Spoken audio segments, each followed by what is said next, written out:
Well, I personally don't think they're going to get 6 weeks of warning. I think maybe they might be lucky if they get 6 days of warning, and more than likely it'll be 2 days of warning. And they were told a month and a half ahead of time so that way they'd have time to decide what they wanted to put in their bags.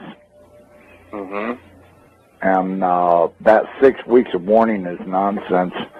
I mean, why would they give them 6 weeks of warning knowing that they'll blab the whole thing to everybody they ever knew prior to being packed up? I think they'll be lucky if they get 1 or 2 days of warning. They'll get called and say, it's time to go, and they'll have 15 minutes to get ready to head out.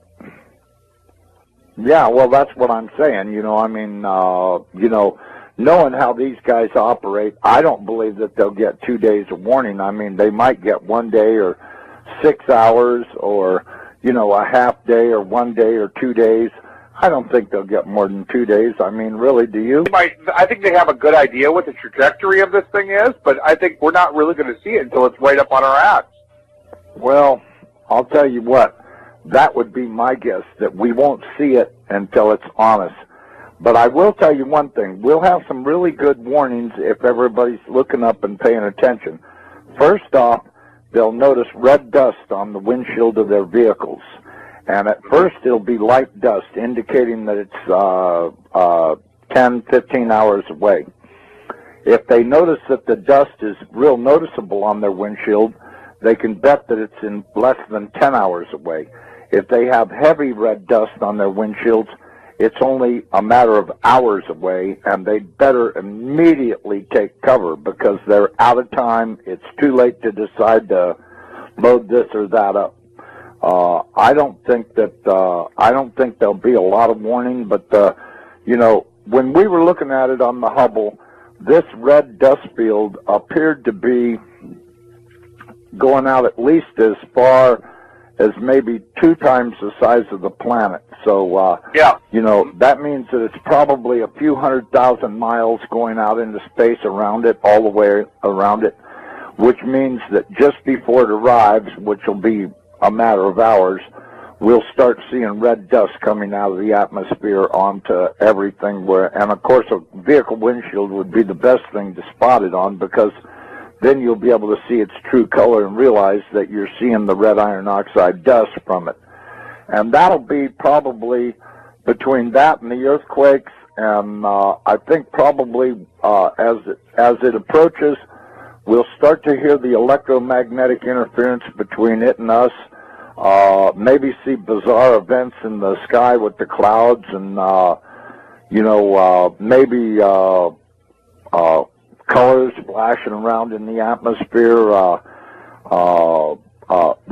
There'll probably be quite a variety of warnings that it's approaching and that it's within hours of passing. It's going to be a lot more. The CIA people I talked to said that they're expecting at least a 220 to 230 degree roll, maybe a little more. They fully expect the center of the United States to be at the equator when it's over. No. I'm saying 220 to 230. That's what they're guessing. But then again, you got to remember. That's still a pretty good clip. Yeah, well, this thing's going to go by and give us a spin, and that's where we're going to supposedly stop. They told me they ran 10,000 case scenarios on shifting the planet upside down. They did it 10,000 times on the Earth. They tried different locations to see what they'd come up with, and it averaged out at 220 to 230 degree roll.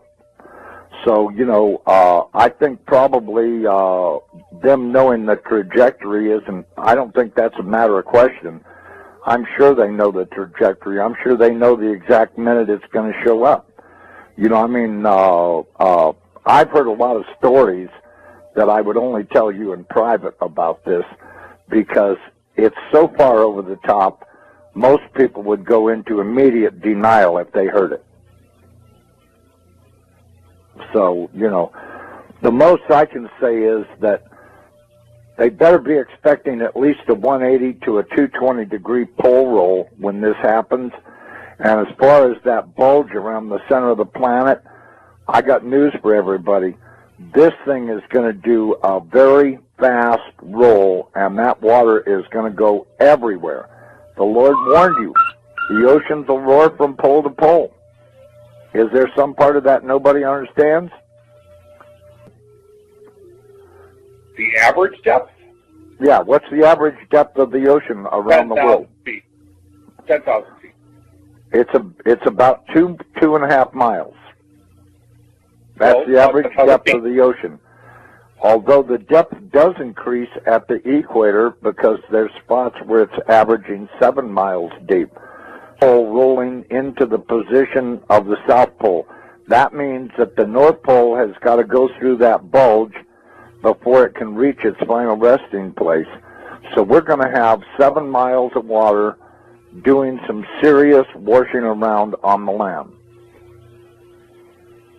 So let me ask you this: if we did a 220-degree pole shift, would that be an instantaneous pole shift, or would that be a? No, it's going to be, as I understand, it's going to happen over the course of half an hour to an hour. And actually, they said 28 minutes. That's pretty instantaneous. That's pretty fast, yeah. That's pretty fast. We're going to probably see 400-mile-an-hour wind on the surface. We're going to see big-time water splashing around. We're going to see earthquakes that are so bad that it'll set off every volcano ridge on the entire planet. Every volcano ridge on the entire planet will be going off. The tectonic plates will be being jerked apart by probably miles apart, as the surface of the earth will be like a bowl of jello. It'll be flexing around so hard that every tectonic plate everywhere on the planet will open. The volcanoes will be shaken so hard that they'll start erupting. It's going to be one horrific scenario after another. You're looking at hell on earth here. This ain't going to be no joke. This is going to really eliminate a lot of people because either they didn't know about it or they didn't believe, or whatever the case may be. It's going to be a real shame for them because I'll tell you, when Nibiru rolls the planet upside down, it's going to kill 4 billion people, and that's the first day, and the rest will survive on, but very few survivors will still be around when the weather finally gets good enough to get a full growing season, because they just were not prepared enough to make it, and it's going to eliminate a lot of people. I mean, I wouldn't be under these underground facilities that all of these elite people think they're going to hide out in, because they're going to be torn to pieces by the flexing of the planet. I mean, the crust of this planet is going to really act up big time, and there won't be any survivors in those underground facilities. Well, I'll tell you what. I really don't think that the survivorship of this will be real high because of the denial. The level of denial in this country is obvious by Department of Homeland Security planning to fight everybody.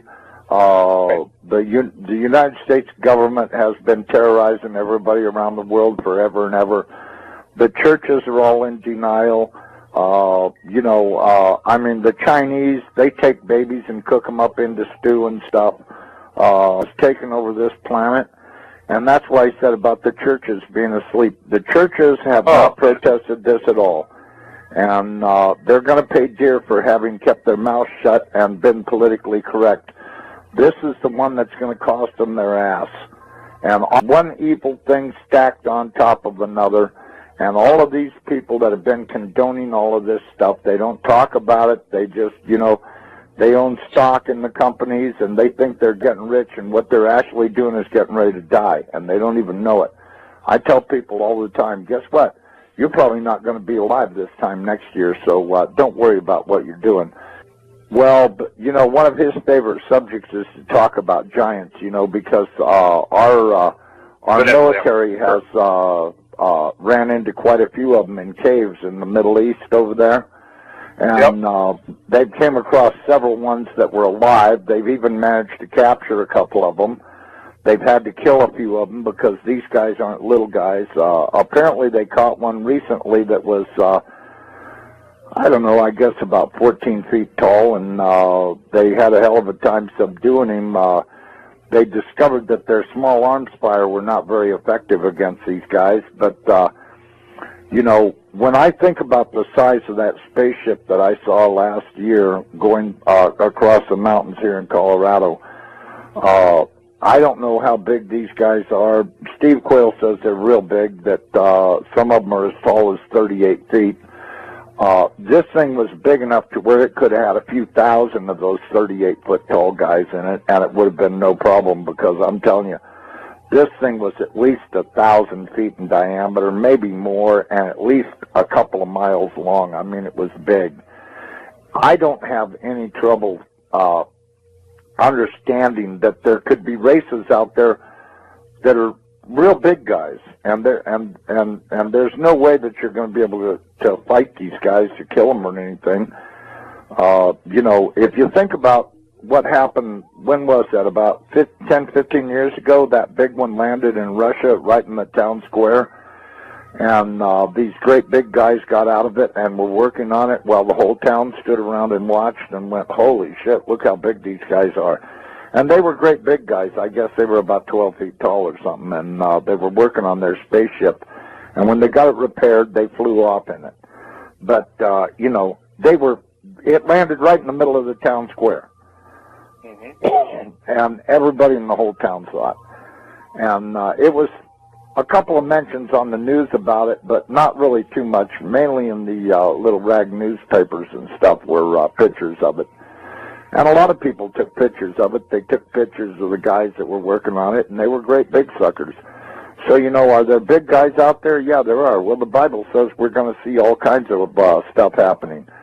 And I can tell you, these military people have been so far out of control for so long, I think the American people would be terribly shocked if they ever got away from their vomit TV and started checking out what their government's been doing. They would not only be horrified, but they'd be in shock and horrified at the same time, just how really far out of control these people actually are. And all of this stuff has been kept a secret because the American people are willfully stupid. And this is going to come home to haunt them. I can guarantee you there's going to be trouble on the horizon they can't even imagine. And I can tell you, just the thought of 14, 15-foot tall guys dressed in military uniforms doing God knows what. I mean, I've always thought since day one that the pyramids were built prior to the last pole shift, and that they were stacked up probably by these big guys, because there's really no other explanation for how stones that big got mounted up. I mean, you look at some of those things, and the architecture and design and construction is just so far over the top. And now we've got all of these ragheads over there in Egypt talking about they want to tear them down. Yeah, well, I was you know talking what? about that earlier today. Yeah, this is just insanity. They took out their dictators around the world. They've been taking out the dictators so that they could put in their dummies and get their one world order thing going, which is how they've got to do it. They've got to take out all the leaders in every country, and then place their Rothschild dictators in position. And of course, you know, that'll bring in their one world order because they'll all work for the same guy. But you know, now they've got these morons down there in Egypt that want to tear down the pyramids. They want to do this. They want to do that. You know, I don't know how they plan on doing it. You know, what are they going to put a nuclear weapon in the thing and blow it up or what? Because they're sure as hell not equipped to dismantle it manually. They'll have to blow the things apart. They put. I was afraid the government would respond to the financial crisis by doing more of the same policies that caused it, which is more deficit spending, more cheap money, more central banking and central planning. And as a result, I think the U.S. economy is now poised for a much bigger collapse. I think that what's coming is a sovereign debt crisis and a currency crisis that will make the financial crisis of '08 look like, the proverbial Sunday school picnic. This is something that's affecting the economy right now. Oh, absolutely. The fiscal cliff specifically is one of the major ways in which the slow recovery that we have could be completely derailed. Hard landing in China, euro collapsing, problems in the Middle East, and fiscal cliff is probably paramount in that area.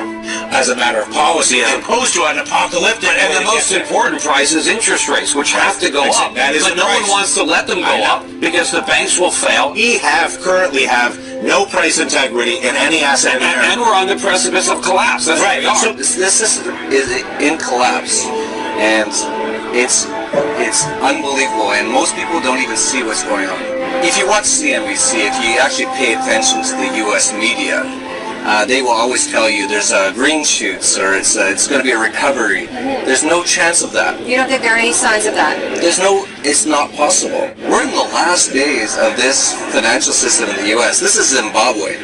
When it starts to collapse, it's going to happen very fast. If people don't start to wake up to what's going on, they're going to get hurt in this collapse. But this is where it's going now, that we have to now just get as far away from the U.S. and from the Western world, because this collapse is going to be messy. We've got to ask ourselves, why are the feds preparing for a war against Americans? Why have they bought now more than 2 billion bullets, all kinds of arms and ammunition, and now more than 2,700 tanks to patrol in America and keep order? We're told it's because they love us. We're told it's to keep the peace and to increase safety. But of course, we also know from Army documents, from Homeland Security reports, and a lot of other information that it's really to occupy America and prepare for civil unrest and a total economic collapse that will include gun confiscation. The rise of the warrior cop. So, what do you mean? Our cops are getting increasingly like soldiers. They're being dressed like soldiers, they're being armed like soldiers, they're sent out in the streets told they're fighting war. And when you do that, we shouldn't be surprised when we see some of the results we've seen at the lead-in, where they start treating American citizens more like enemy combatants than citizens with rights.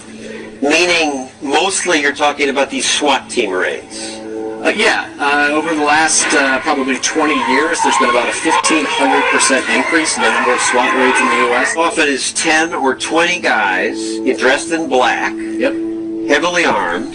I mean, they look like a military squad. I mean, they look like a unit that would invade a village in Iraq looking for insurgents. Speaking of the police state, which 9/11 ushered in, a 16-year-old is questioned by FBI officials over a YouTube video that he uploaded. According to Justin Holman, a 16-year-old, after having uploaded a YouTube video which highlighted how America was slipping into a police state, he was visited by FBI officials. Police state? I asked one of them why they're here. What's up, nigga? Police state? Police state, right? Police state. 4th of July is our video. M16s.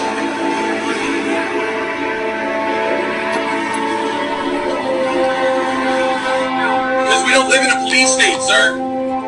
Martial law has not been established in this country. Open the door, sir. He's got his hand up. You're going to kick my door. You kicked my door down.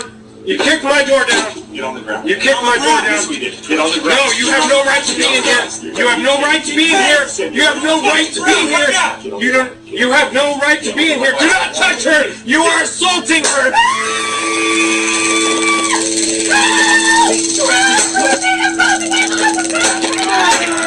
Yeah, I didn't open up the door. I went open up.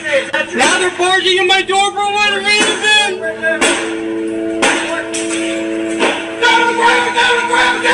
Down! Put your hands in! Hands, come in! Don't move! Wait, don't move!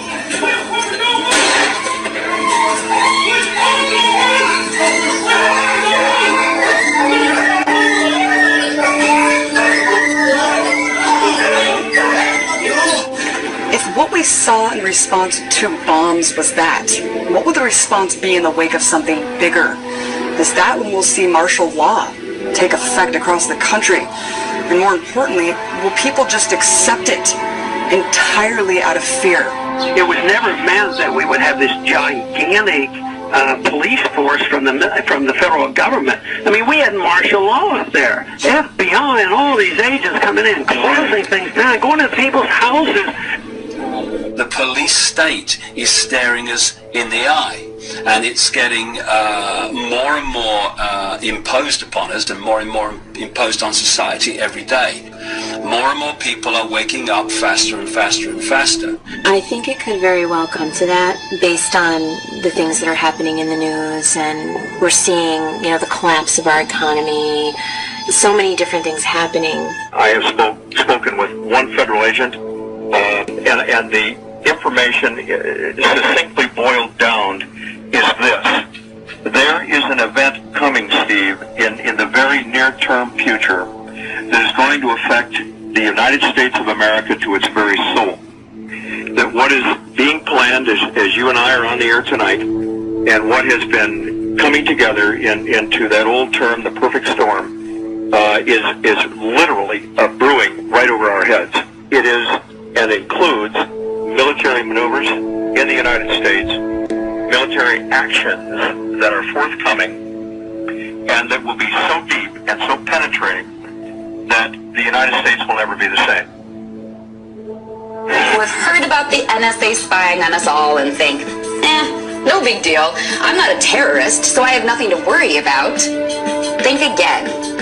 Because we are all potential terrorists, according to the American government. You can't just do these kind of things. And this one is not only repealing the principles of liberty, but it's destroying the Constitution. All of these invasions of our personal privacy under the guise of protecting us, they're just wrong. And it's no longer about keeping us safe. This is about keeping us safely under the government's eye. And it is clear the government is watching all the time. Oil looks higher. Gold looks higher, currencies look weaker. More about this currency crisis you see erupting. What does that assume about what's going to happen to the dollar?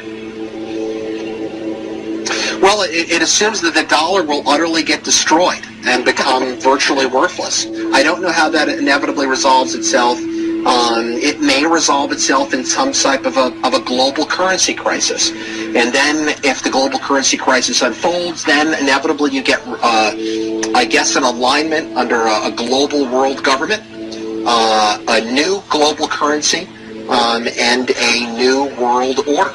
Growing debate in Washington following reports that some U.S. senators are now considering an immigration bill that would force all U.S. workers to carry around biometric ID cards. Well, it is an idea that is now raising some serious concerns among privacy advocates. Through the advancing market of biometrics, technology that uses physiological and behavioral recognition to identify people. A system touted as a national security necessity is being used to build a database where the biometric identity of millions of Americans will be gathered and stored. We really need to attack this in a comprehensive kind of way, not some knee-jerk reaction like sticking something in someone's finger to verify who they are and whether or not they can be employed in this country. The U.S. Department of Homeland Security has been buying up massive amounts of ammunition. Americans are wondering why. Do you think this is a sign that they're preparing for some sort of mass civil unrest?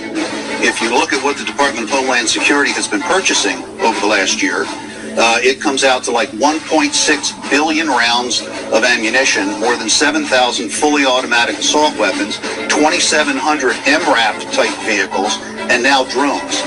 Those are instruments of war. Department of Homeland Security's, who are they going to fight a war against? When I participate in assisting the feds coming into states and going into homes and taking everybody's gun away, and I said I would not be a part of something like that. And I said one of the reasons I wouldn't want to get shot because the American people are only going to put up with so much before they push back. And I said if the feds tried to do that, disarm this country, I said you would see an uprising and maybe a version of the Second American Revolution.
how things were.